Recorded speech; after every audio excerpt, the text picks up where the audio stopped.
Vai lá. Bom dia, meus amigos do Facebook, do YouTube, do Instagram. Vocês sabem que eu sou o Dr. Hernando Alves, eu estou no meu escritório em Fortaleza.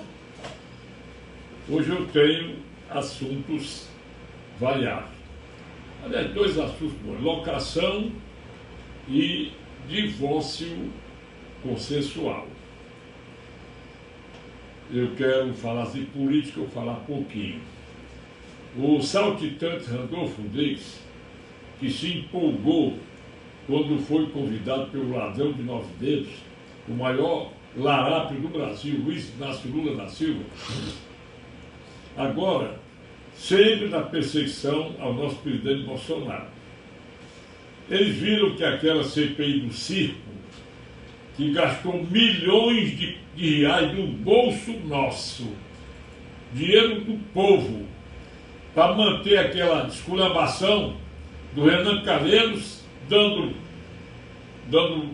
demonstração de chefe de quadrilha e querendo aparecer para a plateia. Ele, que é corrupto, mas o Omar Aziz, que também não foge à linha dele, que é o presidente da CPI, e o vice-presidente, o Randolfo Rodrigues, saltitante.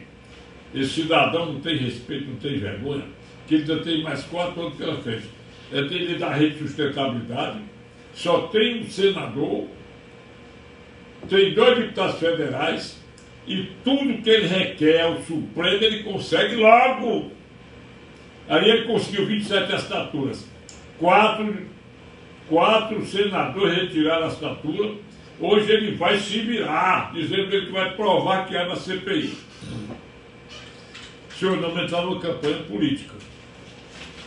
Quem é que vai, qual é o senador que vai deixar de estar no seu estado, angariando votos para o seu pessoal, para aqueles que vão tentar a reeleição e para aqueles que vão tentar eleger um senador, que este ano é só um terço do Senado. O Senado são 81 senadores, 3 por estado. Quando é na eleição, renova um terço, ou seja, um senador. Na outra eleição, 2, porque são 8 anos, o mandato do senador é de 8 anos. E este ano, a eleição é só de 1. E o Randolfo ainda tem mais 4 anos pela frente. Bom, aí esse cara vai tentar instalar um novo circo no Senado. Só que ele não vai lograr isso não. Porque ele viu o fracasso da CPI do circo, que durou quase 6 meses e não chegou a nada. Ele criou a CPI para provar a corrupção no Ministério da Educação. É a mesma coisa da Covaxin. Meu amigo, tentativa de corrupção tem todo o ambiente de repartição pública e repartição privada. Só que não consegue, porque o governo Bolsonaro é atento a esse tipo de ladrões que tem no governo. Vai sair também do Ministério, com certeza, o Ciro Nogueira, que não foi do governo Bolsonaro, ele está envolvido em governo anterior.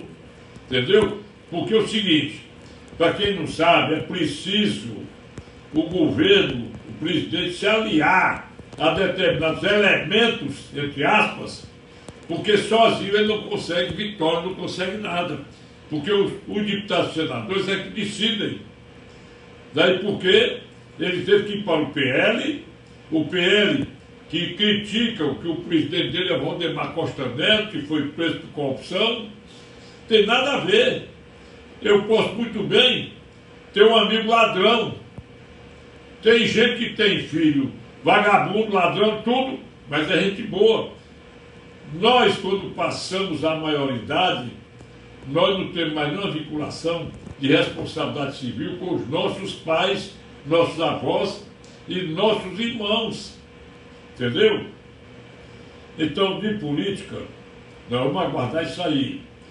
Outra coisa que é bom chamar a atenção é que, mais uma vez, reafirmar, excelso ministro Alexandre de Moraes, não vai haver extradição do Alan Santos porque o governo norte-americano não concede extradição, a Luiz se apagou, não concede extradição para crimes de opinião, crimes de voz, porque o Brasil tem a lei da queixa-crime de ação privada. Eu estou sem luz aqui no meu foco, mas... Não, mas dá para ver. Vocês tolerem a coisinha que apagou, mas a luz do escritório dá para terminar a live. Bom, o que eu quero dizer é que se nós temos, com certeza a lei americana é a mesma nossa, em termos de palavra, opinião, crime de calúnia, difamação e injúria, dentro daquilo que está caracterizando a ação penal privada ou a ação pública condicionada. Entendeu? No caso do Alan Santos, primeiro, o Alexandre de Moraes é vítima, como ele diz, ele decretou uma prisão sem ter o indício de prova, porque se o cara vai para uma rede social e diz atos divulgados contra o ministro, a única coisa que ele pode fazer é representar ou requisitar as provas públicas, mandar para o Ministério Público de primeiro grau, que seria o caso do Alan Santos, que ele não tem foro privilegiado, para que o Ministério de primeiro grau ofereça denúncia por crime de calúnia, difamação e injúria, com as qualificadoras do artigo 141 do Código Penal. Nunca o próprio vitimado decretar a prisão, colocar o foro privilegiado de Supremo Tribunal Federal por um cidadão que não tem foro privilegiado. E mais outra coisa, quando o crime que para o cidadão privado, para mim, por exemplo, se você me ofender, eu só tenho um caminho, é entrar com uma queixa-crime no prazo de 6 meses, porque eu não tenho direito de ingressar com uma representação criminal, porque eu sou um cidadão que não tem um emprego público, entendeu? E no caso, existe a opção, ou o servidor público opta pelo direito de propor uma queixa-crime, dar poderes ao advogado, procuração particular, com poderes especiais previstos no artigo 44 do Código de Processo Penal, entendeu? Ou ele representa criminalmente, representa para o Ministério Público ou formular denúncia. Quando a ação é privada, artigo 30 do Código de Processo Penal, obedece a regra do artigo 519 a 520 do Código de Processo Penal também, e os artigos 396 seguintes do nosso Código de Processo Penal. Aí, se ele é servidor público, ele também pode formular uma representação criminal e o promotor denuncia. Mas para ambos os casos, tanto para formular queixa-crime, que é uma ação privada, quanto para formular representação, é preciso conferir poderes especiais de acordo com o artigo 44 para queixa-crime e de acordo com o artigo 39 do Código de Processo Penal para a representação criminal. Isso porque, se o ofendido quiser investigação por inquérito policial, a autoridade policial não pode começar a investigação sem requerimento do ofendido, artigo 5º, 2 e parágrafo 5º do Código de Processo Penal. Se a investigação é por representação criminal, não pode o delegado, a autoridade policial, instalar o inquérito sem a representação por força do parágrafo 4º do artigo 5º do Código de Processo Penal. Mas em ambos os casos, olhe bem, o pedido de inquérito ou o pedido de inquérito não interrompe a prescrição, ou seja, não interrompe o prazo de decadência, 6 meses. Para o caso ser de representação criminal, a representação, sim, formulada em 6 meses, dentro de 6 meses, Aí a autoridade pode demorar até um ano para fazer o inquérito, embora o prazo seja só de 30 dias, e não tem problema porque ele não prescreve mais. Para o particular, para o cidadão privado, se não propuser queixa-crime em 6 meses, tiver um inquérito em andamento dentro do prazo de 6 meses, ele já perdeu o prazo. Bom, agora o assunto que eu tenho para hoje é o assunto de uma mulher que quer saber como fazer o divórcio dela, porque ela não tem filhos, o marido quer fazer o divórcio em cartório,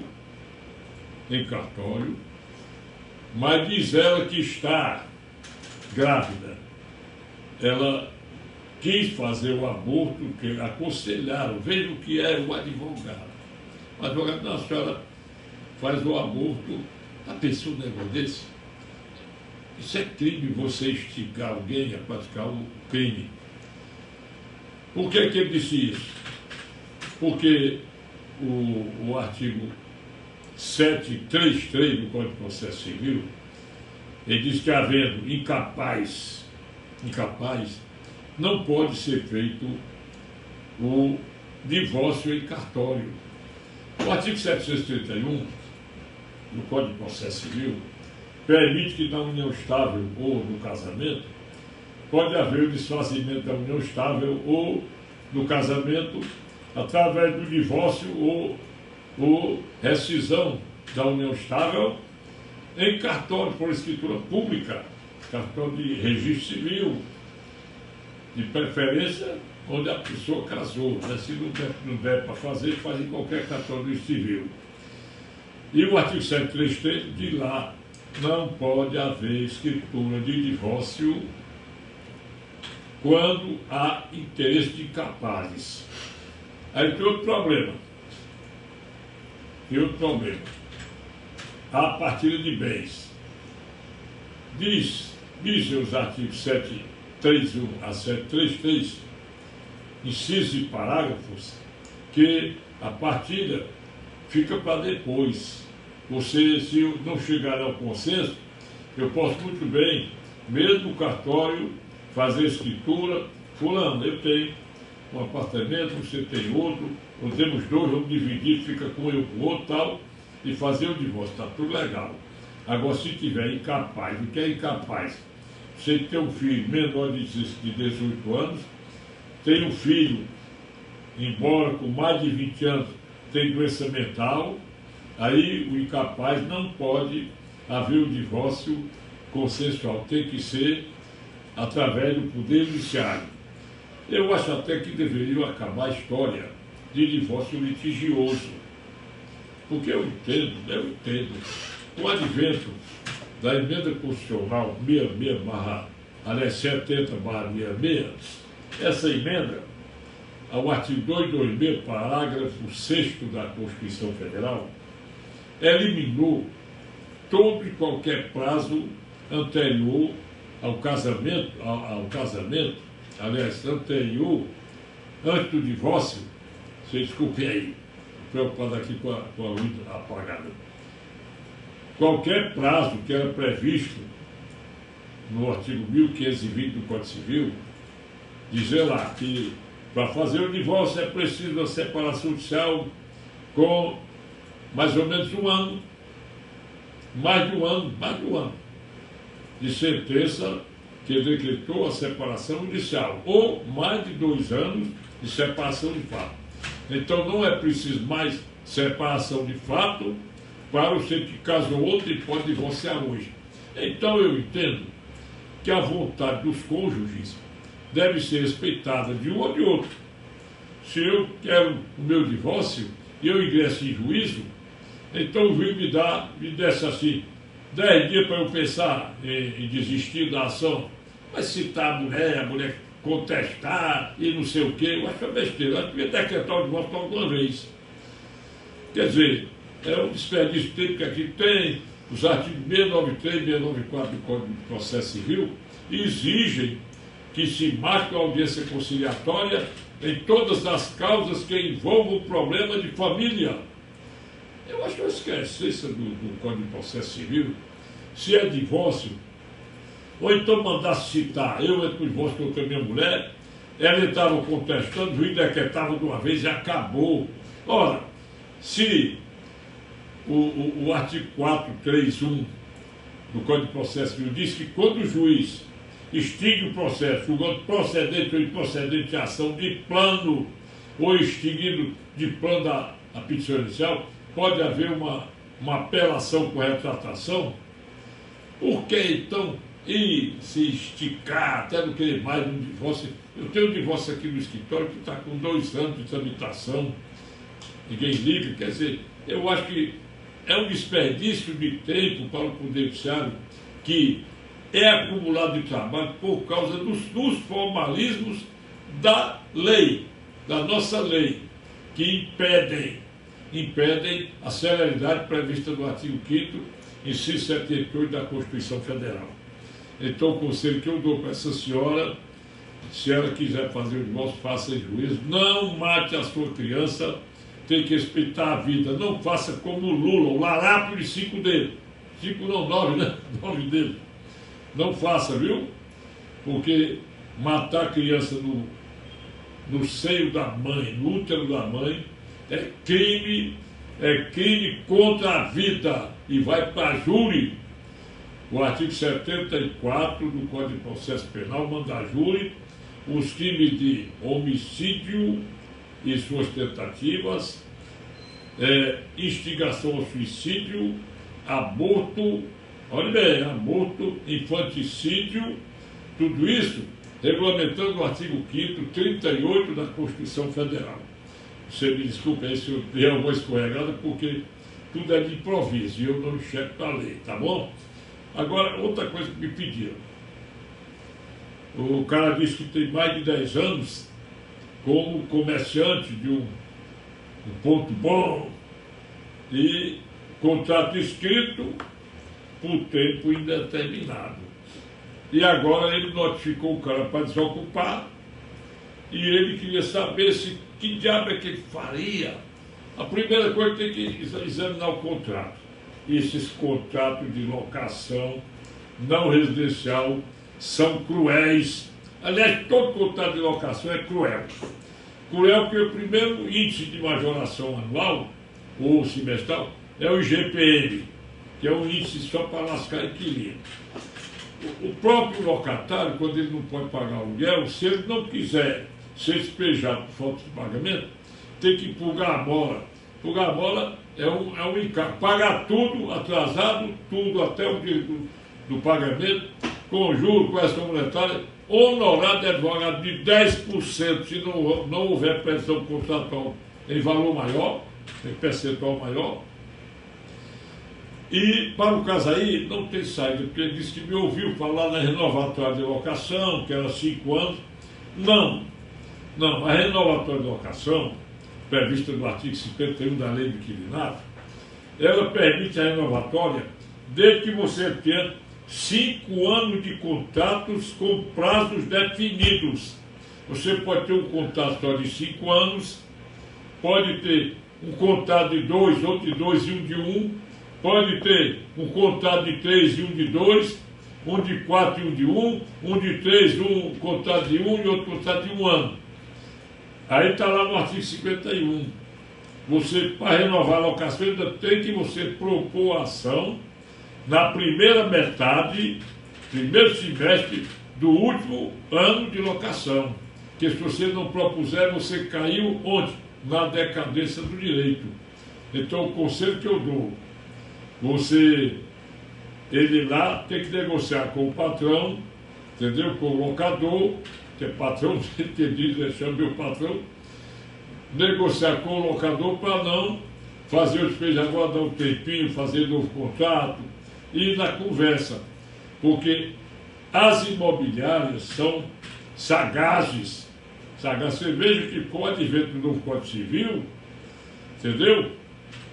Antes o marido podia ser fiador sem outorga da mulher. Como o Código agora exige por quê? que o artigo 1647, inciso 3º do Código Civil, diz que a mulher, ou cônjuge, masculino ou feminino, pode anular a fiança ou aval prestado pelo outro sem seu consentimento.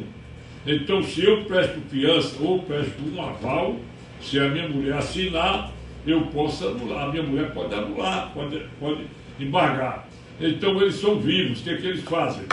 Os locadores, eles pegam uma imobiliária, a imobiliária exige uma matrícula de um imóvel em nome do cara que está sendo fiador da locação. Olha bem, exige a assinatura da mulher também, todos com firmas reconhecidas. Por que ele exige uma matrícula? Talvez você dissesse assim, não, para quê? Não pode penhorar, porque pode ser imóvel de residência do cidadão lá, é impenhorável em face do bem de família. Aí ele se corta. A dizer que eu tenho a minha casa registrada em cartório, eu vou ser fiador, minha mulher assinou.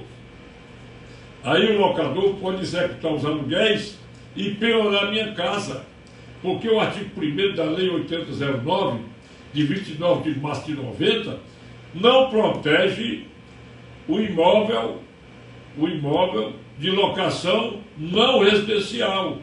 O artigo 3º dessa lei, ele diz, excluem-se da proteção do bem de família, aí está lá o inciso 7º, a fiança de aluguel, fiança ou aval. Olha bem, esse inciso 7 já foi redigido, adicionado pela lei do inquilinato, a lei 8245, de 18 de outubro de 91. Então o cidadão que está há 10 anos, primeiro tem que examinar se ele não tem direito de retenção por benfeitorias. Porque aí, no contrato dele tiver omisso, e ele tiver efetivado benfeitorias, ele ainda tem um suspirozinho de pedir retenção, por força do artigo 35 da lei do inquilinato. Diz no artigo 35, o inquilino tem direito de benfeitoria, salvo se houver cláusula em contrário no contrato de locação. Ele tem, mas ele não pode fugir aquilo que o locador pede. O artigo 59 da lei do inquilinato tem um monte de autorizações para liminares.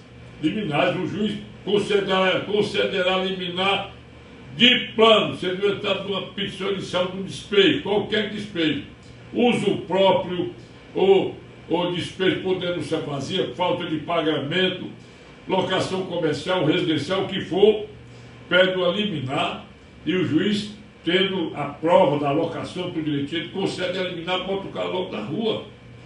O artigo 59 tem. Eu me lembro bem do inciso 1º, denúncia vazia, o 9º, falta de pagamento. Então, o que eu aconselho, tenta negociar, examine o contrato, ver se tem retenção de benfeitoria, porque mesmo que você vá para a rua, você pode pedir o entrar com agravo do instrumento e dizer que a liminar não podia ser concedida, porque um cidadão que é inquilino tem direito de retenção de benfeitorias que fez, tem prova documental que ele gastou tanto para construir isso, construir um balcão, construir um prédiozinho, adaptar para o comércio, mas é muito difícil ter um contrato de locação que não preveja pelo menos duas coisas. Primeiro, as benfeitorias, se realizadas, autorizadas ou não, se incorporam ao imóvel, sem indenização. E outro, o índice de ajuste é pelo IGP, acabou. Bom dia para vocês, viu? Eu quero pedir desculpa porque só estou na luz normal do escritório. Uma música para o meu programa Morrendo de Saudade, todos os sábados, de 11 da noite às 2 da manhã, quando não tem futebol, que comeram 1 hora do meu programa com esse jogo do Ceará e Palmeiras, no sábado agora que passou.